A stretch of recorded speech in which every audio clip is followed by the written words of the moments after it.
नमस्ते बच्चों।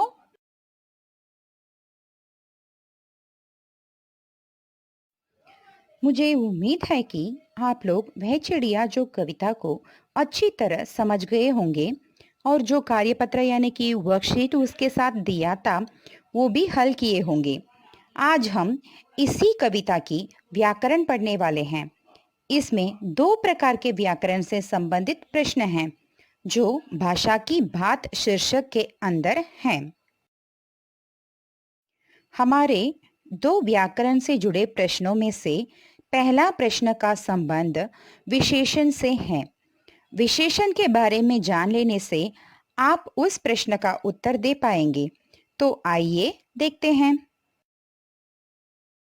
तो बच्चों बोलिए, ये किस रंग की सलवार है?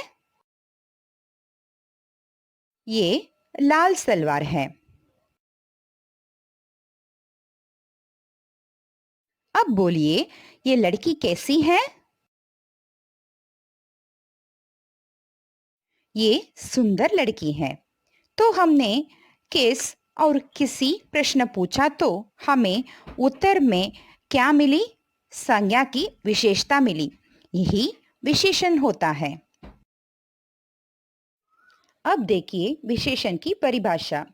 विशेषण वो विकारी शब्द है जो किसी संज्ञा की विशेषता को व्यक्त करें। तो विशेषण क्या होते हैं? संज्ञा की विशेषता बताने वाले शब्द विशेषण होते हैं। इसका कुछ उदाहरण है। लंबा आदमी। आदमी कैसा है? लंबा है। लाल किला। किला लाल रंग का है। सफेद फूल। बीमार बच्चा। ऊंचा महल। महल ऊंचा है। विशेषण के 4 प्रकार होते हैं। वे हैं गुणवाचक विशेषण, संख्यावाचक विशेषण, परिमाणवाचक विशेषण, सार्वनामिक विशेषण। अब हम हर एक प्रकार के विशेषण को थोड़े विस्तार में कुछ उदाहरण के साथ देखेंगे। ये पानी कैसा है? इसमें आप देख सकते हैं पानी में क्या डाला हुआ है? हाँ, बर्फ। तो अब बताइए ये पानी कैसा है? हाँ, जरूर, ये ठंडा पानी है। इसमें से हमें पानी की दशा पता चलती है। तो ये गुणवाचक विशेषण है। गुणवाचक विशेषण वो होती हैं जो रंग, गुण, रूप, आकार, दशा, काल, स्थान आदि का बोध कराते हैं। तो क्या होते हैं गुणवाचक विशेषण? रंग, गुण, रूप, आकार, दशा, काल, स्थान आदि का बोध कराने वाले विशेषणों को गुणवाचक विशेषण कहते हैं। आइए देखते हैं गुणवाचक विशेषण की कुछ और उदाहरण। रंग के हिसाब से सफेद फूल। खूबसूरत लड़की, तो ये रूप के हिसाब से। ऊंचा महल आकार। बीमार बच्ची दशा। अब बताइए ये कितने केले हैं? ये 3 केले हैं। तो इससे हमें संज्ञा की संख्या पता चलता है। संख्यावाचक विशेषण की परिभाषा है वस्तु की संख्या, क्रम, आवृत्ति और समूह का बोध कराने वाला विशेषण संख्यावाचक विशेषण कहलाता है। संख्यावाचक विशेषण के कुछ उदाहरण है। 10 केले। इसमें वस्तु की संख्या पता चलता है। चौथा पुत्र। इससे क्रम पता चलता है। चौथा पुत्र। देखिए ये चाय कितने हैं? क्या चाय को आप गिन सकते हैं? नहीं ना? तो जवाब कैसा है? ये थोड़ा चाय है। परिमाणवाचक विशेषण की परिभाषा ये है कि वस्तुओं के माप तौल, नाप वजन आदि का बोध कराने वाला विशेषण को परिमाणवाचक विशेषण कहेंगे।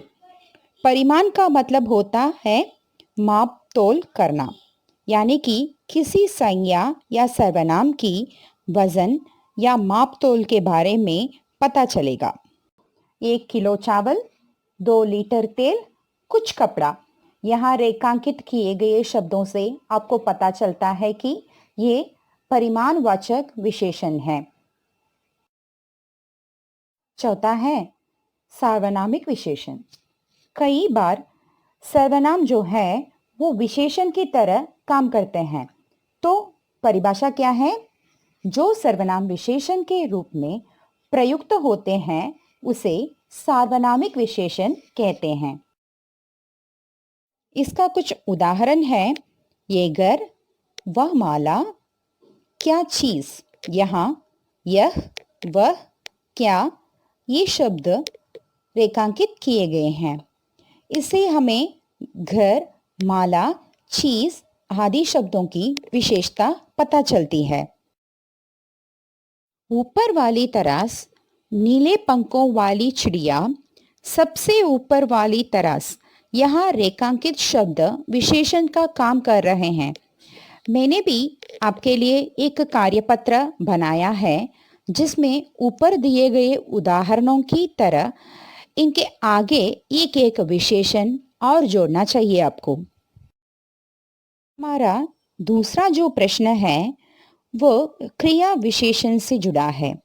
तो अब हम क्रिया विशेषण की थोड़ी बहुत जानकारी प्राप्त करेंगे जिससे आपको प्रश्न की जवाब देने में मदद मिलेगी।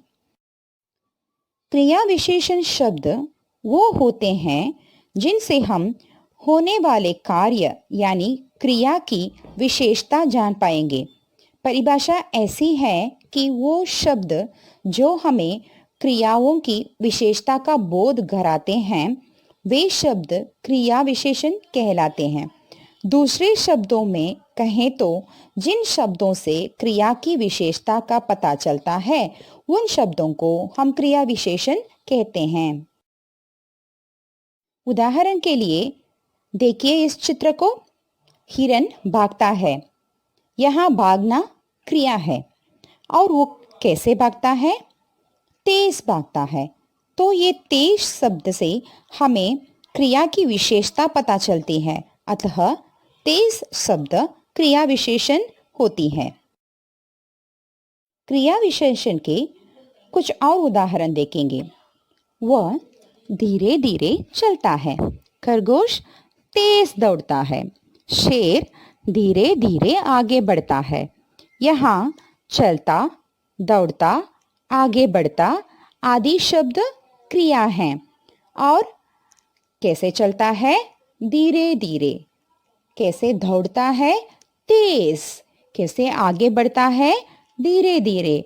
तो ये कैसे कैसे कैसे प्रश्न से हमें ये पता चलता है कि ये धीरे धीरे, तेज और धीरे धीरे ये शब्द क्रिया विशेषण शब्द हैं। यहाँ हमारी वह चिड़िया जो कविता की कुछ पंक्तियां दी गई हैं। रुचि से खा लेती है, रस उड़ेल कर गा लेती है। इसमें रुचि से और रस उड़ेल ये दोनों शब्द मोटे छापे गए हैं। तो इसका अर्थ है ये कैसे खाती है? रुचि से खाती है। तो खाना यहाँ क्रिया है, तो वो कैसे खाती है? रुचि से खाती है। और गा लेती है, यहाँ गाना क्रिया है, वो कैसे गाती है? रस उड़ेल कर गाती है। तो ये रुचि से और रस उड़ेल ये दोनों शब्द क्रिया विशेषण शब्द हैं।